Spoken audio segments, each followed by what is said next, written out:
Hello students, আজকে তোমাদের জন্য ক্লাস 7 এর প্রশ্ন বিচিত্র 2024 এর সেকেন্ড সামেটিভ ইভ্যালুয়েশনের পরিবেশ বিজ্ঞানের মডেল কোশ্চেন পেপার 12 আলোচনা করছি। এটা কান্দি রাজা এমসি গার্লস হাই স্কুলের কোশ্চেন। প্রথমে ফিজিক্যাল সায়েন্স পার্টটা দেখে নেব। একে দাগ, সঠিক উত্তরটি নির্বাচন করো। একের কোশ্চেন, দিনের দৈর্ঘ্য 12 ঘন্টার বেশি হলে ফুল ফোটে, উত্তর হবে কোনটা? পালংয়ে। এরপর দুয়ের কোশ্চেন, বিশ্বে প্রথম পেট্রোলিয়াম উৎপাদন হয়, উত্তর হবে 1859 খ্রিস্টাব্দে। এরপর তিনেরটা, গাড়িতে থাকে, উত্তর হবে কোনটা? সেকেন্ডারি সেল, অর্থাৎ সের উত্তরটা। এরপর দুয়ের দাগ, শূন্যস্থান পূরণ করতে বলেছে।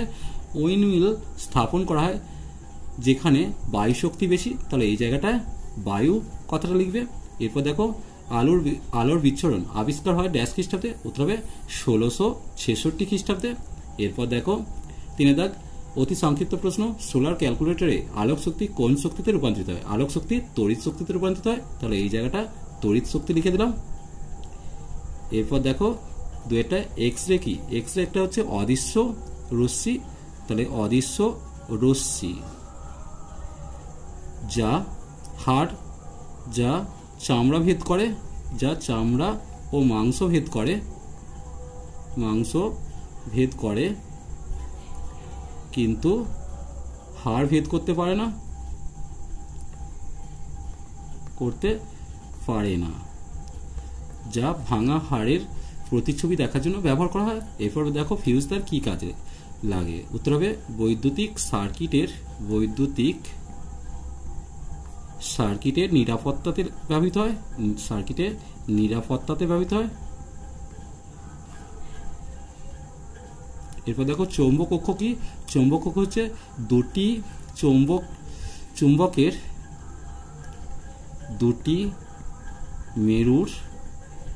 দুটি মেরুর মাঝের রেখাকেই চৌম্বক কক্ষ বলে। এরপর দেখো চারের দাগ, বর্ণালী কি এবং আলোর প্রতিসরণ কাকে বলে? চলো দেখে নেব। দেখো এটা তোমরা বইয়ের 35 পাতা পেয়ে যাচ্ছ। দেখো, সূর্যের আলো প্রিজমের মধ্যে দিয়ে যাওয়ার সময় বিভিন্ন রঙের আলো দেখা যায়। আমরা ওই রঙগুলোর মধ্যে চোখে দেখি মোটামুটি 7টা রঙের আলো আলাদা করতে পারি। এই 7টা আলাদা হওয়া আলোর পটিকে একসঙ্গে বর্ণালী বলে। এরপর দেখো বইয়ের 30 পাতায় তোমরা আলোর প্রতিসরণ পেয়ে যাচ্ছ। আলোর রশ্মি কোনো মাধ্যম দিয়ে যেতে যেতে যদি অন্য কোনো আলাদা মাধ্যমে প্রবেশ করে, তখন ওই মাধ্যম দুটির বিপরীত তল থেকে আলোর গতিপথের পরিবর্তন ঘটে। এই ঘটনাকে আলোর প্রতিসরণ বলে। এরপর দেখো কি দিয়েছে, আলোর প্রতিফলন কাকে বলে? প্রতিফলনের সূত্রগুলো লিখতে বলেছে। দেখো প্রতিফলনটা তোমাদের রায়মার্টিনের সহায়িকা থেকে লিখে দিচ্ছি।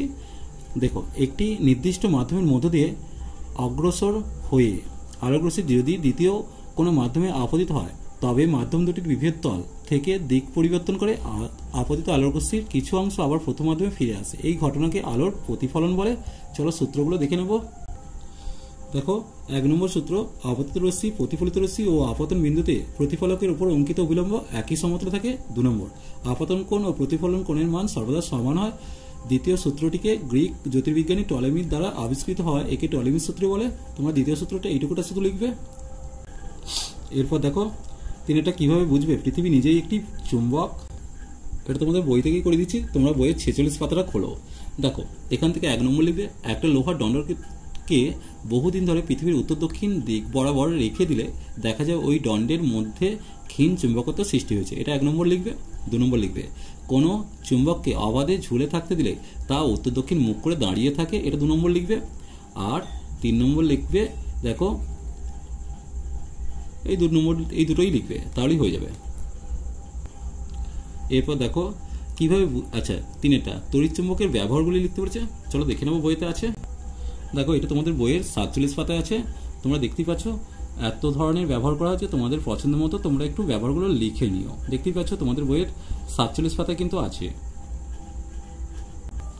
এরপর দেখো 4 কোশ্চেন, পরিবেশ বান্ধব শক্তি হিসেবে বায়ু শক্তি ব্যবহারের সুবিধাগুলি কি কি? এগুলো তোমাদের বইতে আছে, চলো দেখিয়ে দিচ্ছি। দেখো বইয়ের 68 পাতা খোলো। এগুলো হচ্ছে বায়ু প্রবাহের শক্তি ব্যবহার করলে কি কি সুবিধা পাওয়া যাবে, সেগুলো 1 নম্বর, 2 নম্বর এবং 3 নম্বর করে লিখে দিয়েছে। আর 4 নম্বর হিসেবে তোমরা এটা লিখতে পারো, এটা একটা পরিবেশ বান্ধব শক্তি, তাই পরিবেশের কোনো দূষণ সম্ভব নয়। এরপর চলো লাইফ সায়েন্স পার্টটা দেখে নেবো। ফুলের কোন অংশ থেকে বীজ তৈরি হয়? উত্তর হবে ডিম্বক থেকে বীজ তৈরি হয়। খেয়াল রাখবে, ডিম্বক থেকে বীজ, ডিম্বাশয় থেকে ফল। মূলরমের কাজ লিখতে বলেছে। মূলরম হচ্ছে কি হবে? মাটির জল ও খনিজ লবণ শোষণ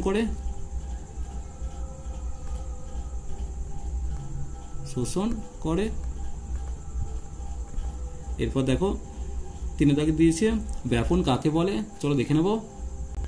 দেখো তোমরা বইয়ের 212 পাতাটা খোলো।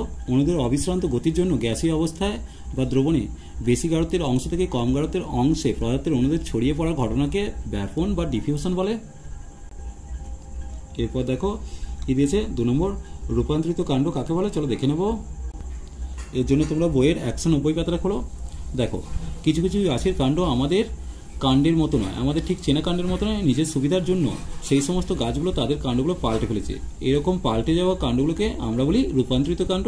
যেমন উদাহরণ হিসেবে তোমরা লিখবে আলু গাছের কাণ্ড ভবিষ্যতের খাদ্য সঞ্চয় করে রাখে। এরপর দেখো মৃদ্ভিদী অঙ্কুরোদ্গম কি কাদের দেখা যায়, চলো দেখে নেব। দেখো এর জন্য বইয়ের 218 পাতাটা খোলো। কুমড়ো তেঁতুলের বীজের অঙ্কুরোদ্গমের সময় বীজত্বক ফাটিয়ে মাটির উপরে উঠে আসে, একে মৃদ্ভেদী অঙ্কুরোদ্গম বলে। উদাহরণ হিসেবে কুমড়ো তেঁতুলের বীজের ক্ষেত্রে দেখা যায়। চলো আজ এই পর্যন্তই, নেক্সট ভিডিও নিয়ে খুব তাড়াতাড়ি হাজির হবো। ভিডিওটি ভালো লাগলে লাইক শেয়ার কমেন্ট করো, পারলে চ্যানেলকে সাবস্ক্রাইব করে নিও। চলো টাটা বাবাই।